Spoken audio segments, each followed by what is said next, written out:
En esta noche entre ustedes, poder ser el portador de la palabra de nuestro Dios. Quiero agradecer al pastor la confianza, gloria sea al Señor, y a nuestro hermano a Mauro y a su amada esposa que tuvieron a bien, que tenemos ya un tiempo de conocerles, les hemos tomado mucho aprecio, mucho cariño, y pues quisimos venir a visitarlos, y ya de sorpresa nos dijeron que las puertas se habían abierto para ministrar en este lugar, y creo que Dios nos va a bendecir. ¿Cuántos lo creen? Sé que Dios va a hablar a nuestras vidas, sé que Dios va a hablar a nuestros corazones, solamente que estemos dispuestos a recibir de parte del Señor. Vaya conmigo al libro de Nehemías capítulo 8.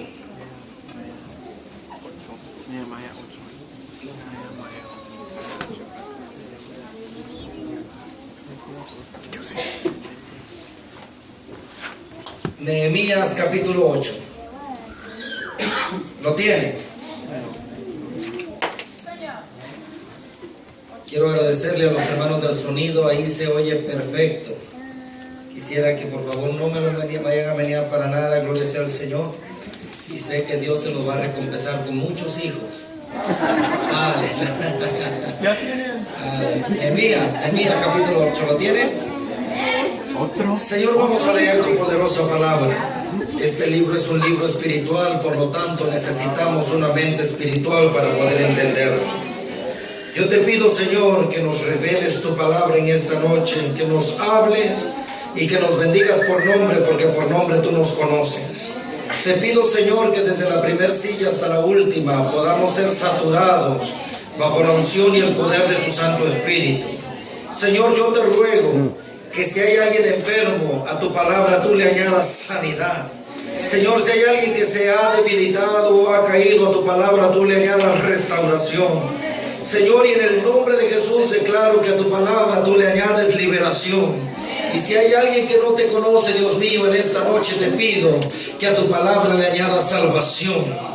Señor, te ruego por amor a tu nombre que nos des el pan que corresponde al día de hoy y nos bendigas por nombre, porque por nombre tú nos conoces.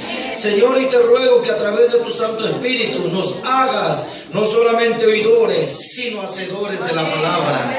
Todo lo pido en el nombre que es sobre todo nombre, el nombre de nuestro amado y Salvador Jesucristo. Gracias, Padre Santo. Amén y amén. Gloria sea al Señor. Nehemías capítulo 8, vamos a leer del verso 1 al verso 6 y lo vamos a hacer alternadamente a la gloria del Padre, del Hijo y de su Santo Espíritu. Y se juntó todo el pueblo como un solo hombre en la plaza que está delante de la puerta de las aguas. Y dijeron a Esdras el escriba que trajese el libro de la ley de Moisés, la cual Jehová había dado a Israel.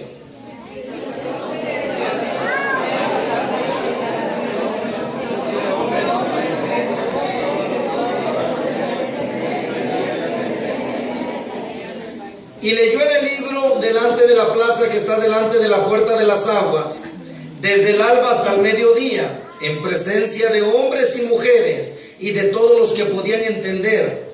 Y los oídos de todo el pueblo estaban atentos al libro de la ley.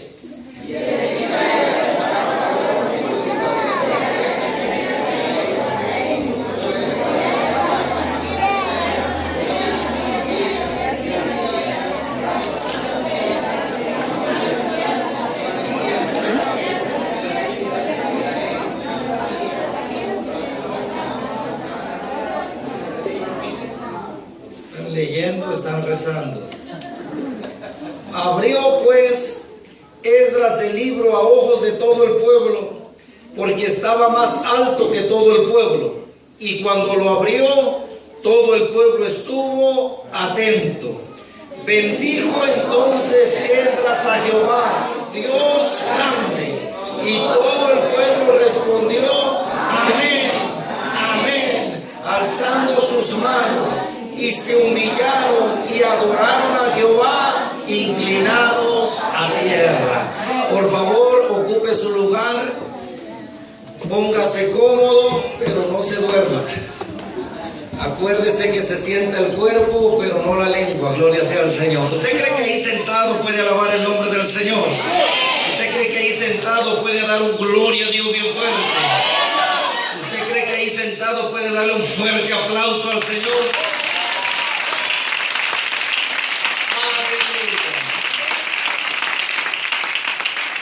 Pastor, yo no sé si usted ha notado, pero yo recuerdo hace muchos años.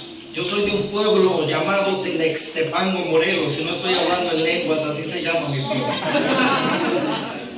Y yo recuerdo que hace muchos años, cuando yo tenía como 11 años, que iba para la iglesia, los demás niños nos gritaban, aleluya, porque a la iglesia se le escuchaba decir aleluya, decir gloria a Dios. Y ahora si usted le pide a la iglesia que dé un gloria a Dios, es raro el que lo da, pero si usted pide un aplauso, todo el mundo aplaude. Será más fácil aplaudir que dar gloria a Dios. Ahora puede imaginarse que cuando usted vaya por la calle digan, ahí va el aplauso. ¿Cuántos pueden darle un gloria a Dios al Rey y Señor de señores? Aleluya, gloria sea al Señor. No sé cuánto tiempo tengo para predicar. Le damos con libertad. No se preocupe, no, yo no soy muy extenso con esto de la crisis, yo también ya le bajé los mensajes. Pudiera buscar primero de Pedro capítulo 2, verso 3 al verso 7. Pudiera buscar, pastor, libro de los Salmos capítulo 33, verso 16 al 19. Karen, Efesios capítulo 2, verso 20. Y Laura, Proverbio capítulo 21, verso 30 y 31. Aparte vamos a leer libro de Éxodo capítulo 17, Santiago capítulo 4 verso 6, Primera de Pedro capítulo 5 verso 6 y alguna que otra cita de memoria. Pero para empezar el mensaje y echar la base vamos al Salmo 83. Salmo 83. Sí tienen la cita que les di, ¿verdad que sí? La tienen. Primera de Pedro capítulo 2 verso 3 al verso 7. Pastor, Salmo capítulo 33. Exacto, Karen, Efesios 2:20 y Laura, Proverbios capítulo 21, versos 30 y 31. Pero para empezar vamos al Salmo 83. Salmo 83.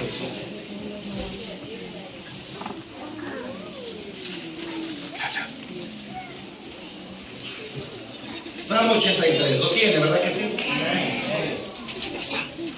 Salmo 83. Salmo 83, ¿lo tienen? Puedes sentarte, brother, porque ya voy a predicar y no me gusta que la gente camine cuando predico. Le paso el micrófono. No se preocupe. Aleluya. Lo tiene, ¿verdad que sí? Salmo 83.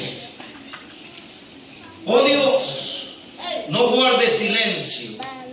No calles, oh Dios, ni te estés quieto, porque aquí que rugen tus enemigos y los que te aborrecen alzan cabeza. Contra tu pueblo han consultado astuta y secretamente y han entrado en consejo contra tus protegidos. Verso 4. Han dicho, venid y destruyámoslo para que no sean nación y no haya más memoria del nombre de Israel. En el libro de Nehemías, en los textos que leímos, la Biblia dice que se reunió el pueblo a la entrada que se llamaba la Puerta de las Aguas.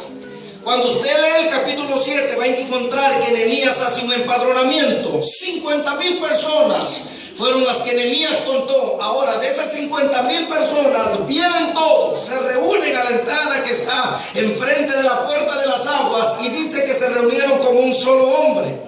Y dice la Biblia que entonces el pueblo pidió que trajeran el libro de la ley. Eso es lo que a mí me sorprende y fue por eso que Dios me dio ese mensaje. Que no fue Nehemías el gobernador ni Esdras el sacerdote los que tomaron la iniciativa, sino que fue el pueblo el que dijo, en esta reunión queremos oír palabra de Dios. ¿Habrá alguien en esta noche que quiera oír palabra de Dios? Ahora, ¿por qué el pueblo pide oír palabra de Dios? Porque el Salmo 83 dice, oh Dios, no guardes silencio. La razón, el objetivo, el propósito por el cual los enemigos de Israel le hacían guerra era, de acuerdo a lo que está escrito, era para destruir a Israel. querían borrarlos del mapa, querían que no fueran nación, querían que ya no existieran. Y a pesar de que los habían dispersado, Israel venía regresando de una cautividad de 70 años. Cuando se dan cuenta que están reunidos una vez más de 50,000 personas como un solo hombre, dicen: queremos oír palabra de Dios. ¿Por qué? Porque ellos decían: no importa cuánta guerra nos hicieron, no importa cuánto nos dispersaron, no importa cuánto daño nos hicieron, estamos reunidos una vez más aquí para honrar y servir al Rey de Reyes y Señor de Señores. ¿Cuántos dicen amén a eso? Yo no sé los problemas que estuviste el año pasado, yo no sé con qué problemas empezaste el año, pero sí sé que hoy estamos aquí para honrar y bendecir el nombre de Dios. Ahora lo que me encanta, que Nehemías hace mucho énfasis en que el pueblo prestaba mucha atención. Inclusive el verso 8 del capítulo 6 dice: y leían en el libro de la ley de Dios claramente y ponían el sentido de modo que entendiesen la lectura. En otras palabras, amados hermanos, cuando se va a predicar el mensaje poderoso de Dios, es cuando la gente más le da por ir al baño, es cuando los niños más les da por llorar, es cuando los niños les da más por caminar, es cuando la gente le da más por platicar. ¿Sabe por qué? Porque el enemigo sabe cuán importante es cuando una palabra cae en un corazón que sabe entender y discernir lo que Dios puede hacer en cualquier vida. Por lo tanto, la Biblia dice que ellos enfocaban su sentido para entender lo que Dios les quería decir. Amén, aleluya. Mi amado hermano, en esta noche, para empezar el mensaje, quiero darle dos claves principales, porque yo sé que si se pellizca todavía le duele, porque somos carne. Y mientras estemos en esta carne, algún día, si no es que ya llegó, la duda tocará nuestro corazón, la incredulidad tocará nuestro corazón. Si en esta noche yo preguntara cuánto sinceramente, no le voy a pedir que levante la mano, pero sé que más de una mano se levantaría. Si yo preguntara cuánto sinceramente en alguna ocasión han dudado de la realidad de Dios, sé que más de uno levantaría la mano. ¿Por qué? Porque la Biblia dice que el mayor de los profetas dudó de Jesucristo. ¿Quién es el mayor de los profetas? Juan Bautista. Dice la Biblia que Juan Bautista, mientras bautizaba, le mandaron a preguntar en el Evangelio según San Juan, en el capítulo 1. Los principales religiosos le mandaron a preguntar: ¿tú quién eres? ¿Eres Elías? Y él dijo: no lo soy. ¿Eres el profeta? No lo soy. ¿Eres el Mesías? No lo soy. Y le dicen: entonces, ¿quién eres? Para que vayamos a dar testimonio. Y él dice: solamente soy la voz que clama en el desierto, vengo a prepararle el camino a mi Señor. Y dice la Biblia que entonces ve que Jesús viene y dice: he aquí el Cordero que quita y borra el pecado del mundo. Cuando Jesús fue bautizado por Juan Bautista, la Biblia dice que en cuanto se sumergió sobre el agua, bajo el agua, al momento que salió, dice que el Espíritu Santo descendió como paloma y que la voz del Padre se escuchó: este es mi Hijo amado en quien tengo complacencia. Juan Bautista fue llamado el mayor de los profetas porque nunca antes un profeta había habido la manifestación de la deidad en un solo día como la vio Juan Bautista. Sin embargo, a pesar de que él dio testimonio que Jesús era el Mesías, en Mateo capítulo 11 la Biblia dice que cuando estaba en la cárcel, dice que la duda entró a su corazón y él escribe una carta y le manda a preguntar a Jesús: ¿eres tú o esperamos a otro? Si le pasó al mayor de los profetas, amados hermanos, no puede pasar a nosotros. Pero yo quisiera darle dos claves para que si algún día la duda toca su corazón, nunca jamás dude que Dios es real, Dios es verdadero. El Dios que tenemos es un Dios que hizo los cielos y la tierra. El Dios que tenemos es más real que la silla donde usted está sentado. El Dios que tenemos es más real que la voz que está escuchando ahora mismo, porque Dios es real. ¿Cuántos dicen amén a eso? Dos claves que pueden ser bien esenciales que nos hablan de la realidad de Dios. Una de las claves es el pueblo de Israel. El pueblo de Israel, amado hermano, no ha habido nación tan odiada como esa nación. No ha habido pueblo tan perseguido como ese pueblo. No ha tenido una nación tantos enemigos como los ha tenido Israel. Pero ¿sabe por qué Israel existe? ¿Sabe por qué Israel está en pie? ¿Sabe por qué Israel, aunque han tratado de desaparecerlo, sigue siendo nación? Porque Dios es real y Dios dijo que Israel sería su pueblo. Cuando leemos la historia, la famosa historia de los 6 días, la guerra del 67, la historia relata que 20 millones de árabes estaban alrededor de esa pequeña nación. Y las estadísticas decían: hoy Israel desaparece, hoy Israel es borrado del mapa, hoy Israel deja de ser nación. Las estadísticas decían que no había manera como Israel pudiera ganarle a esos 20 millones de árabes. Mas sin embargo, la historia dice que Israel solamente ocupó 6 días para vencer a sus enemigos. ¿Sabe por qué 6 días? Porque el 7º día era día de reposo para Jehová, su Dios. Israel existe porque Dios existe.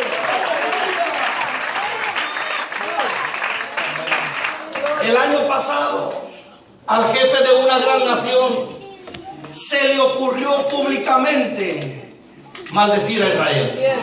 ¿Cuántos saben de quién estoy hablando?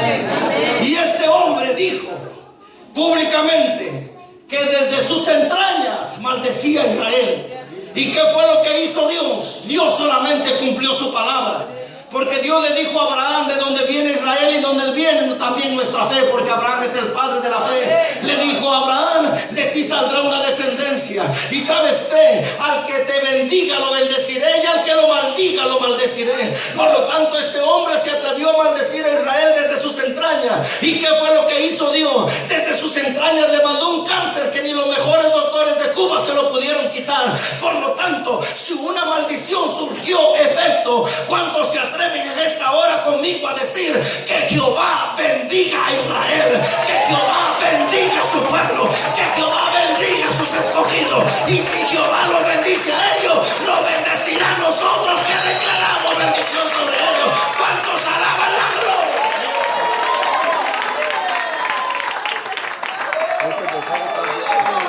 Segunda razón por la cual nunca jamás volveremos a dudar de Dios es, escuche bien, voltea a su hermano que está a su lado, no el de azul, sino el que está a su lado.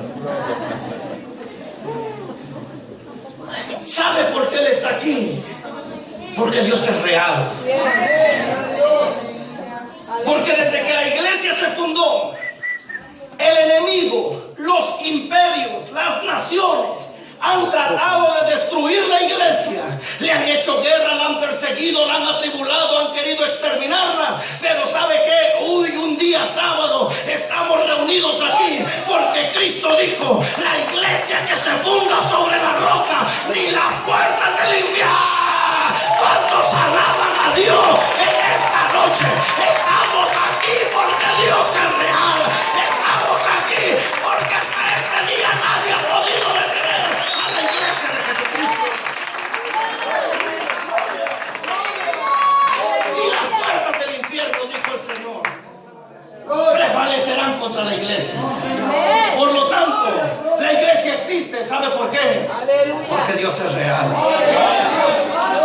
Se han levantado engañadores, se han levantado falsos maestros, se han levantado falsos ministros, se han levantado falsas doctrinas, pero en medio de todo eso todavía hay un remanente fiel que sigue declarando que Dios es real, que sigue declarando que Jesucristo no está muerto, sino que vive a la diestra del Padre, y que sigue declarando que un día no muy lejano estaremos para siempre con Él. Por eso es que el pueblo, cuando están reunidos, le dicen al sacerdote Esdras, escuche bien, y le dicen a Nehemías: tráiganos el libro de la ley, queremos oír palabra de Dios. Aleluya. Amados hermanos, es muy indispensable, es lo mejor que como cristianos podemos hacer, nunca olvidarnos de este libro santo. La palabra de Dios no es si te da tiempo o no te da tiempo. A la palabra de Dios se le hace tiempo. La palabra de Dios, amado hermano, tiene que ser el pan nuestro de cada día.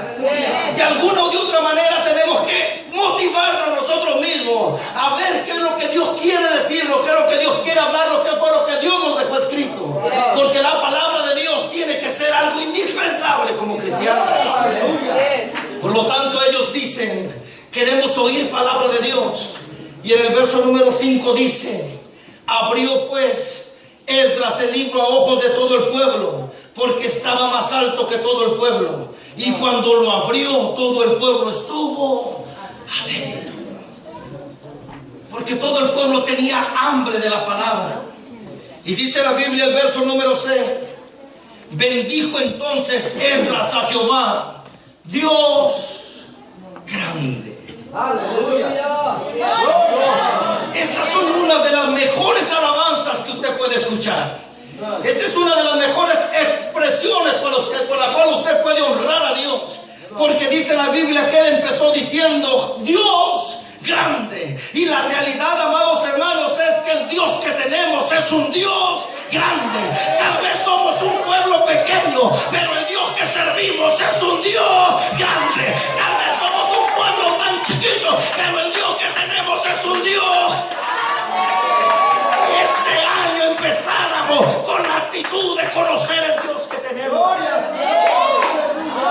Jesús en el Evangelio según San Juan en el capítulo 17, su oración fue: Padre, que te conozcan a ti, el único y verdadero Dios. Mira lo que dice el Salmo 95, verso 1 al verso 3. Gloria a su nombre. Perdóneme, hermano, que de repente me emociono predicando la palabra. Pero es que en realidad, si aprendiéramos a conocer al Señor. Aleluya. El profeta dijo: el pueblo perece por falta de conocimiento. Y no está hablando de conocimiento teológico, no está hablando de hermenéutica, no está hablando de homilética, no está hablando de escatología. Está hablando de que mucha gente, amados hermanos, adora a Dios pero no lo conoce. Si en verdad aprendiéramos a conocer el Dios que tenemos, tomáramos la actitud de David, que dice la Biblia que cuando David llegó y el pueblo estaba atemorizado porque salió un gigante para intimidarlo, dice que David tomó la actitud y dijo: nadie va a pelear con el gigante. Y dijeron: no, pues yo voy, porque el Dios que yo tengo es más grande que ese gigante. El Dios que yo sirvo es más poderoso. Cuando conocemos el Dios que tenemos, oh, bendito sea el nombre de Dios. Salmo 95, verso 1 al verso 3 dice: venid, aclamemos alegremente a Jehová, cantemos con júbilo a la roca de nuestra salvación. Lleguémonos ante su presencia con alabanza, aclamémosle con cántico, porque Jehová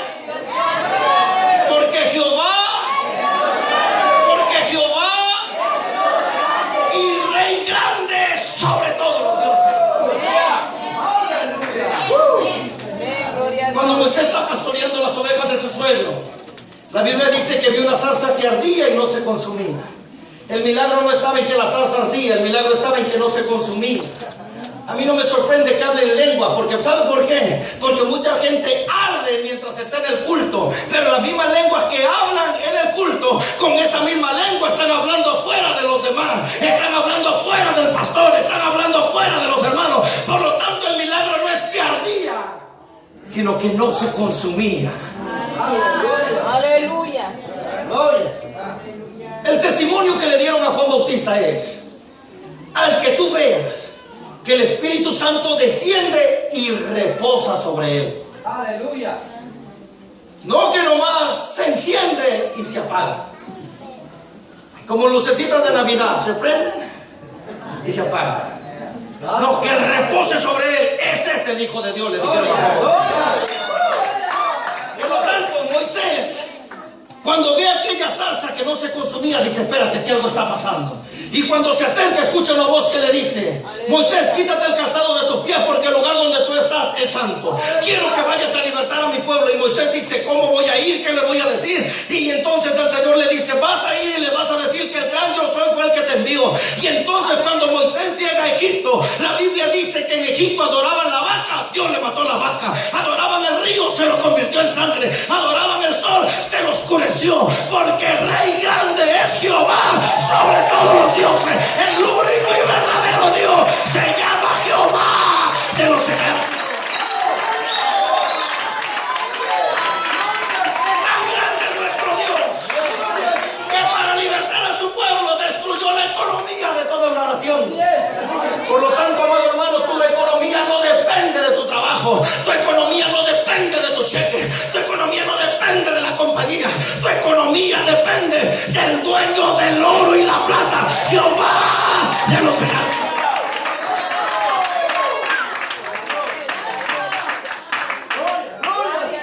Si aprendiéramos a conocer a nuestro Dios y pudiera estacionarme ahí, pero lo voy a dejar como la novela. Mañana seguimos. Vamos, porque quiero cubrir el verso 6. Otra ocasión, si se llegara a dar, hablamos acerca de ese Dios grande, porque hay mucho que hablar de eso. Aleluya, gloria. ¿Qué más quieren anotar unas citas? Daniel capítulo 9, verso número 4, capítulo 17 del libro de los Hechos, verso 16 hasta el final, Hebreos capítulo 1, verso 10 al verso 12, y Efesios capítulo 1 del verso 7 al verso 15. Ahí va a encontrar citas que hablan de la grandeza de nuestro Dios.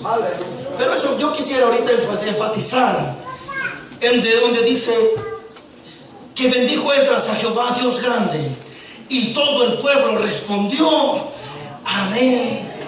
Amén. ¿Sabe por qué el pueblo respondió amén? Amén. Porque amén significa así es o así sea. Por lo tanto, cuando Esdras abre el libro y bendice a Dios, diciendo Dios grande, el pueblo responde amén, amén. Porque segunda carta a los Corintios capítulo 1 dice que las promesas del Señor son en el sí y en el amén. Por lo tanto, cuando Esdras abre el libro, el pueblo automáticamente se dispone a declarar: Señor, amén a tus promesas, amén a tus mandamientos, amén a lo que tú digas, amén a lo que tú mandes. Señor, le creo a tu palabra, amén, amén. ¿Cuántos dicen amén? Y dice la Biblia que entonces el pueblo levantó las manos. ¿Pudiera levantar las manos, por favor? Gloria a Dios. Todas las manos en alto, todas las manos en alto, todas las manos. No la baje, todas las manos en alto. Gloria a Dios. Le voy a dar 3 definiciones. Puede haber más, pero quiero darle 3 definiciones de levantar la mano. Primero, cuando alguien lo declara un vencedor, le levantan la mano.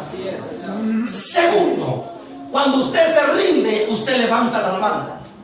Y tercero, cuando usted depende de alguien, usted levanta las manos. Por lo tanto, levantar las manos significa victoria, rendimiento y también significa dependencia.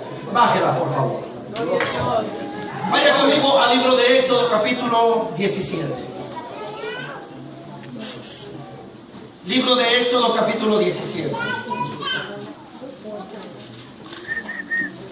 A mí me gusta predicar mucha Biblia, para que cuando usted salga de aquí, usted no diga el predicador dijo, sino usted diga la Biblia dice.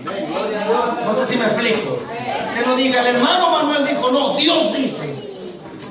Capítulo 17 del libro de Éxodo. ¿Lo tiene? Verso número 8. ¿Lo tiene, verdad que sí? Entonces vino Amalek y peleó contra Israel en Refidim. Y dijo Moisés a Josué: escoge los varones y sal a pelear contra Amalek. Mañana yo estaré sobre la cumbre del collado y la vara de Dios en mi mano. E hizo Josué como le dijo Moisés, peleando contra Amalek. Y Moisés y Aarón y Hur subieron a la cumbre del collado. Y sucedía que cuando alzaba Moisés su mano, Israel prevalecía, mas cuando él bajaba su mano, prevalecía Amalek. Y las manos de Moisés se cansaban, por lo que tomaron una piedra y la pusieron debajo de él, y se sentó sobre ella. Y Aarón y Hur sostenían sus manos, el uno de un lado y el otro de otro, y hubo firmeza en sus manos hasta que se puso el sol. Y Josué deshizo a Amalek y a su pueblo a filo de espada. Y Jehová dijo a Moisés: escribe esto para memoria en un libro, y di a Josué que raeré del todo la memoria de Amalek de debajo del cielo. Préstame tu Biblia en 2 de Pedro capítulo 2 verso número 3. Lo tienes ya, ¿verdad que sí? Los demás busquen la cita que le di. Vean lo que dice 2 de Pedro capítulo 2, verso número 3. Primera de Pedro, perdón, me equivoqué. Si es que habéis gustado la benignidad del Señor, acercándoos a Él, piedra viva, desechada ciertamente por los hombres, mas para Dios escogida y preciosa. Vosotros también, como piedras vivas, sed edificados como casa espiritual y sacerdocio santo, para ofrecer sacrificios espirituales aceptables a Dios por medio de Jesucristo. Por lo cual también contiene la Escritura: he aquí pongo en Sión la principal piedra del ángulo escogida, preciosa, y el que cayere en él no será avergonzado. Para vosotros pues los que creéis, él es precioso, pero para los que no creen, la piedra que los edificadores desecharon ha venido a ser cabeza del ángulo. Efesios capítulo 2, verso 20. Edificaos sobre el fundamento de los apóstoles y profetas, siendo la principal piedra del ángulo Jesucristo mismo. Proverbios capítulo 21, verso 30 y 31. No hay sabiduría, ni inteligencia, ni consejo contra Jehová. El caballo se alista para el día de la batalla, mas Jehová es el que da la victoria. Salmo capítulo 33, verso 16 al 19. El rey no se salva por la multitud del ejército, ni escapa el valiente por la mucha fuerza. Malo para salvarse es el caballo, la grandeza de su fuerza a nadie podrá salvar. He aquí el ojo de Jehová sobre los que le temen, sobre los que esperan en su misericordia, para librar sus almas de la muerte y para darles vida en tiempo de hambre. La palabra del Señor dice, amados hermanos, en el libro de Éxodo capítulo 17, que el pueblo de Israel viene avanzando. El capítulo empieza diciendo que el pueblo se quejó porque no había agua para tomar. Y enseguida que el pueblo se quejó, los enemigos lo atacan. Eso significa, amados hermanos, que hay que aprender a no quejarse. Hay que aprender a ser obedientes a Dios. Dice la Biblia que el pueblo viene avanzando. Y entonces el pueblo de Amalec dice que los ataca por la retaguardia. Cuando usted se va a Deuteronomio capítulo 25 del verso 19 al final, encontrará que en la retaguardia, o los que venían al último, eran los trabajados, los cansados y los débiles. Si usted ha leído la escritura, usted va a descubrir que cuando el pueblo de Israel va en el desierto, el pueblo no se movía si la nube no se movía. ¿Alguien lo ha leído, verdad que sí? Eso está ahí en la Biblia, no en la novela de las 8, no, ahí en la Biblia. Pero ¿qué es lo que pasaba? Que había ocasiones que la nube se detenía y entonces el pueblo empezaba a armar sus casitas de campaña, armaban el tabernáculo y ¿qué creen? A la nube se le ocurría moverse y tenían que volver a desarmar todo. Ahora, los que trabajaban se cansaban y por el cansancio se hacían débiles y por hacerse débiles se iban quedando hasta atrás. Los del pueblo de Amalec, la Biblia dice que cuando vieron esa gran nación que venía, en lugar de hacerle guerra de frente, dice que dejaron que avanzaran y los atacan por la espalda, y Dios se enojó porque solamente los cobardes atacan por la espalda. Gloria a Dios. Y entonces viene Dios y le dice a Moisés: dile a Josué que escoja varones que vayan a pelear contra Belén, y tú súbete a la cumbre del collado y súbete con la vara con la cual abriste el mar. Y dice la Biblia que cuando Moisés se sube a la cumbre, dice que Josué empieza a pelear contra Belén. Entonces Moisés levanta la mano y dice la Biblia que Ur y Aarón observaban y se dieron cuenta que mientras Moisés tenía las manos en alto, el pueblo de Israel prevalecía. Pero cuando Moisés se cansaba y bajaba la mano, el pueblo de Amalec era el que vencía. Entonces Ur y Aarón, escuche esto, dice la Biblia que buscaron una piedra.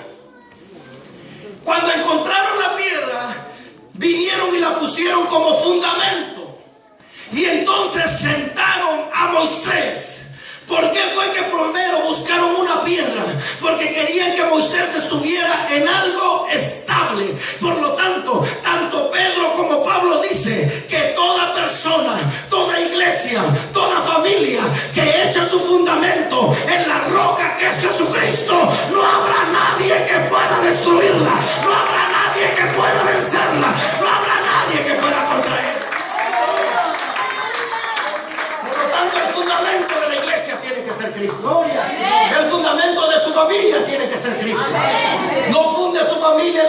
comodidad, no funde su familia en el dinero, no funde su familia en las cosas materiales, funde su familia en Cristo y nada ni nadie podrá destruirla, ni nadie podrá derribarla. ¿Cuántos dicen amén? Por lo tanto, lo primero que buscaron fue un buen fundamento. Aleluya. Después que encontraron el fundamento, dice que sentaron a Moisés y vino y se puso de un lado, y viene Aarón y se pone del otro, y entonces le levantan las manos. ¿Por qué? Porque cuando Esdras bendijo a Jehová diciendo Dios grande, el pueblo levantó las manos. ¿Por qué? Porque ellos descubrieron que mientras Moisés tenía las manos en alto, ellos prevalecían, porque el caballo se alista para la guerra, el ejército se alista para la batalla, pero quien da la victoria no es el caballo, ni el ejército, ni la guerra. El que da la victoria es Jehová de los ejércitos.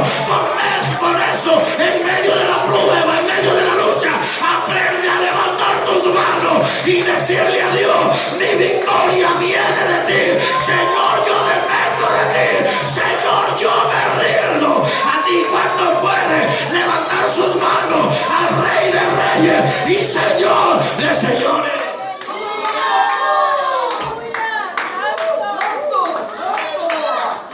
Que usted levanta sus manos, le está diciendo a Dios: yo dependo de ti, Señor. Cada vez que usted levanta sus manos, le está diciendo: Señor, mi victoria viene de ti. Y cada vez que usted levanta sus manos, le está diciendo a Dios: yo no puedo, por eso me rindo a ti. Y cuando usted se rinde a Él, es que usted obtendrá la victoria. Por eso cuando Moisés clamó frente a la mar, Dios le dijo: no clame, solamente levanta la mano. Y cuando levantó la mano, el mar se abrió. En medio de cualquier adversidad, aprende a levantar tus manos a Dios y Dios te dará la victoria. El profeta Zacarías lo dijo con más claridad: no es con espada ni con ejército, sino con mi espíritu, ha dicho Jehová de los ejércitos. Oh, bendito sea el nombre de Dios. Dice la Biblia que entonces dijeron amén, levantaron las manos, y dice la Biblia: y se humillaron. Está conmigo todavía en Nehemías capítulo 8 verso 6. Y se humillaron. Primero reconocieron a Dios diciendo amén. Segundo, levantaron las manos. Cuando el apóstol Pablo le escribe a Timoteo en el capítulo 12, en el verso número 7 de la primera carta, le dice: dile a todos los varones que levanten manos santas en todo lugar, orando a Dios. Y cuando levantamos las manos, amados hermanos, es señal de que nosotros siempre dependemos de Dios. Y dice la Biblia que entonces se humillaron. Vaya conmigo al libro de Santiago capítulo 4 verso número 6. Santiago capítulo 4 verso 6.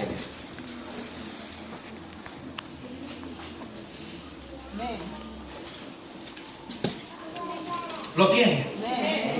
Yo quiero ser breve y usted se dilata mucho, hermano. Verso 6, lo tiene. Pero Él da mayor gracia. Por esto dice: Dios resiste a los soberbios. ¿Y qué dice? ¿Puede leer usted en voz alta ese verso?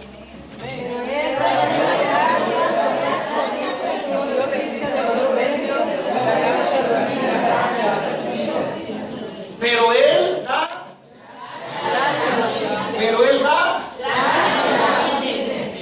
da mayor gracia.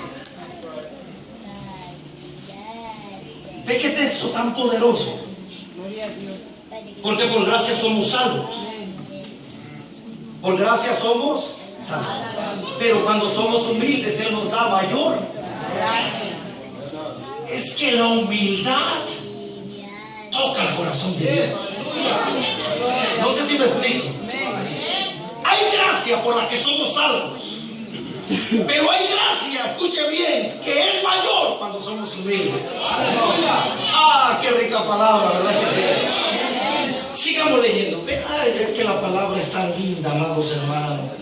Verso 7. Someteos pues a Dios, resistid al diablo y huirá de vosotros. acercará a vosotros, pecadores, limpiad las manos, y vosotros los de doble ánimo, purificad vuestros corazones. Afligíos y lamentad y llorad. Vuestra risa se convierta en lloro y vuestro gozo en tristeza. Verso 10. Humillaos delante del Señor y Dios les exaltará. Primera de Pedro capítulo 5 verso 6. Una paginita más adelante.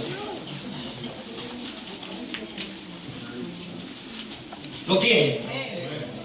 La última parte del verso 5 dice: Dios resiste a los soberbios y da gracia a los humildes. Pero el verso 6 dice: humillaos pues bajo la poderosa mano de Dios, para que Él os exalte cuando fuere tiempo, echando toda vuestra ansiedad sobre Él, porque Él tiene cuidado de vosotros. Verso 8, está conmigo.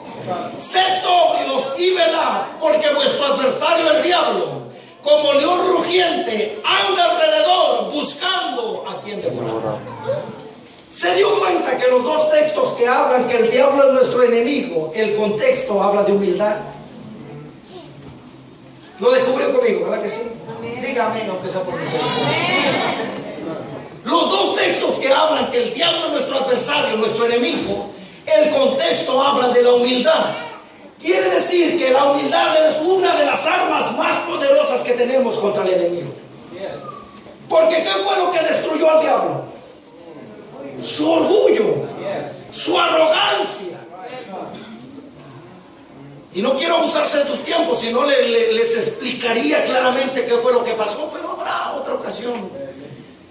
Pero su orgullo, su vanidad fue lo que lo llevó a la destrucción. Por lo tanto, cuando nosotros aprendemos lo que es humildad, es una de las mejores armas que tenemos para vencer al enemigo. En el Evangelio según San Mateo capítulo 18, los discípulos le dicen a Jesús: ¿y tú no pudieras decir quién va a ser el mayor entre nosotros? Porque ya Jesús se está despidiendo de ellos. Y entonces Jesús les dice: ustedes quieren saber quién va a ser el mayor. Y llama a un niño y les dice: el que no se convierta y sea humilde como un niño no entrará al reino de los cielos. Y cuando Jesús dice no entrará, toma atención, porque si Él dice no entrarás, no entrarás. A Moisés le dijeron no entrarás, ¿y qué pasó? No entró. Por lo tanto, cuando la Biblia haga énfasis en no entrarás, preste mucha atención. Ahora, cuando nosotros buscamos la definición de la palabra humildad de acuerdo a Mateo capítulo 18, esa palabra es tomada de latín, que quiere decir human, y esa palabra, escuchen bien, la usaron para la traducción de tierra. Ahora, la tierra a la cual se refiere esa expresión es una tierra 80% orgánica, 10% grava y 10% arena. Esa es una de las mejores tierras que existen para sembrar, porque esa tierra, como tiene grava y tiene arena, al momento que la riegan, la grava y arena hace que el agua penetre hasta lo profundo. No sé si me explico. Por lo tanto, esa tierra usted la puede pisotear, usted la puede surcar, usted le puede hacer lo que se le pegue la gana y esa tierra nunca deja de dar fruto. Por lo tanto, Jesús dice: si ustedes aprenden a ser humildes, que no importa lo que la gente